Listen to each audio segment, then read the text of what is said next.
Inamay ko na lang din yun ta para sigurado. Oo.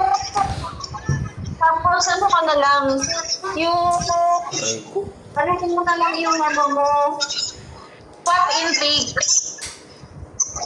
Pwede ka naman kumain ng baboy, wag na lang yung mga balat-balat ng baboy, yung taba. Pwede naman daw taba ta. lang ba?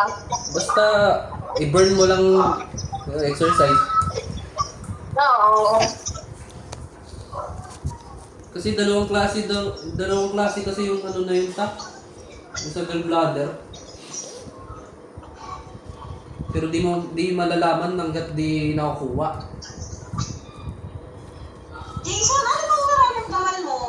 Ano to? Wala kang makakaibang nararamdaman? Wala naman ta.